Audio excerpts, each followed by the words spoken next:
give a little bit of my testimony, a little snippet of my testimony, I guess.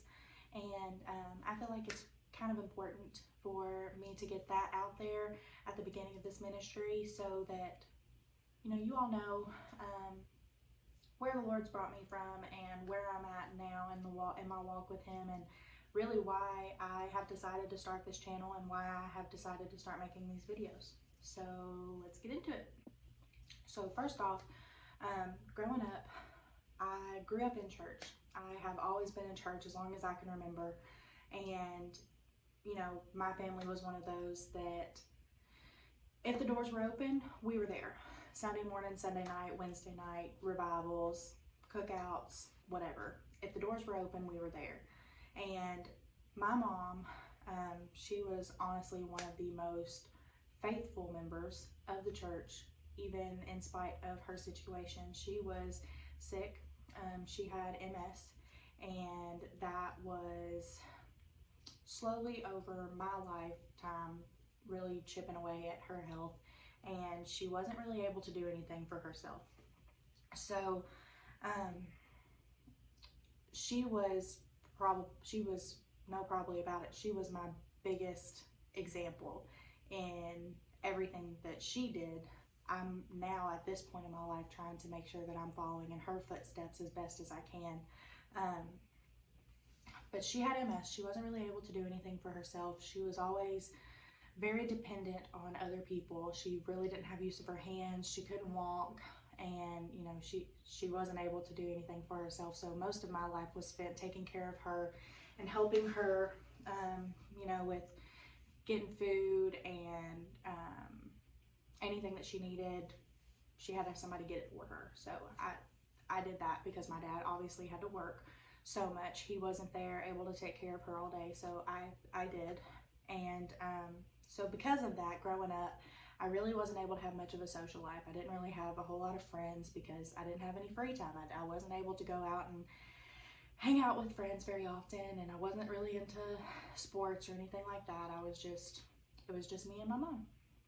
And when I was 12 years old, my mom passed away from MS, and after that, I really didn't know a whole lot of what to do with myself because, like I said, all of my days were just I go to school and I come home and it's just me and mom hanging out and taking care of her. So she's gone. Now what do I do with my time? I didn't have a hobby. I didn't have an activity or anything like that. It was just take care of mom. I had that responsibility, and now that responsibility was gone.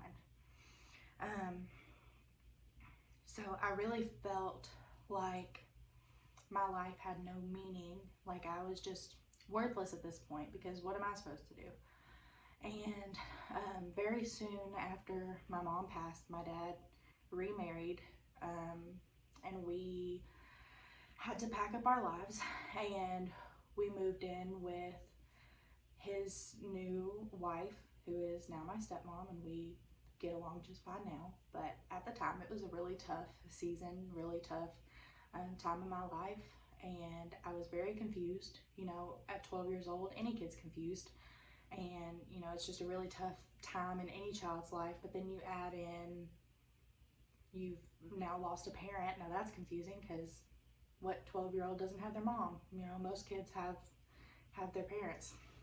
And then, you know, we're moving in with a person that we barely know, and having to now share our lives and coexist with these people that we don't really know. So because of that, having to adapt so quickly to two very big life changes, I had ended up creating a mask that eventually I had on for so long that I didn't know how to take it off. It became who I was. It was my identity. I was now this mask. And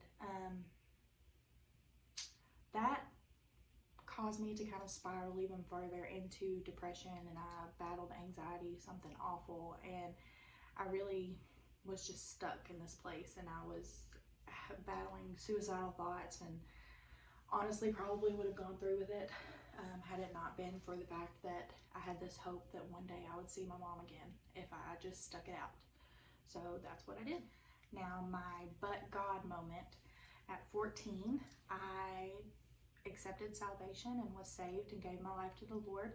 And at that time, I was still, figuring things out. I had been pretty independent and leaned only on myself for so long that I really didn't know how to let go of my worries and let go of my things that I was holding on to and struggling with. I didn't know how to lay those down and let go of them and let God have them. So that was a process, learning how to do that. And a few months after I was saved, I was delivered from the anxiety and the depression and was able to fully come off of all the medications that I was on.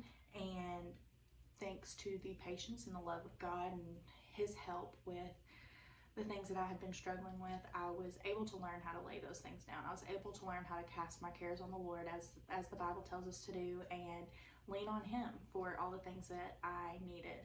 And around that same time, I also received a calling to teach. I felt the Lord call me to teach and say, this is your purpose. This is what I need you to do. And for the last 10 years, I've really just been waiting on Him to give me the go-ahead to, really lead me and guide me in that, and, make sure that the words that I'm saying are fully led by Him. So that is what I'm doing now. I feel like now I have felt a stirring really in my spirit that now is the time. So that's why I have started this channel. That's why I've started doing these videos, and I don't know if this is really going to get out to anybody. I'm believing that it is, but I am trying my best to be obedient to the call of the Spirit, and that is why I'm here.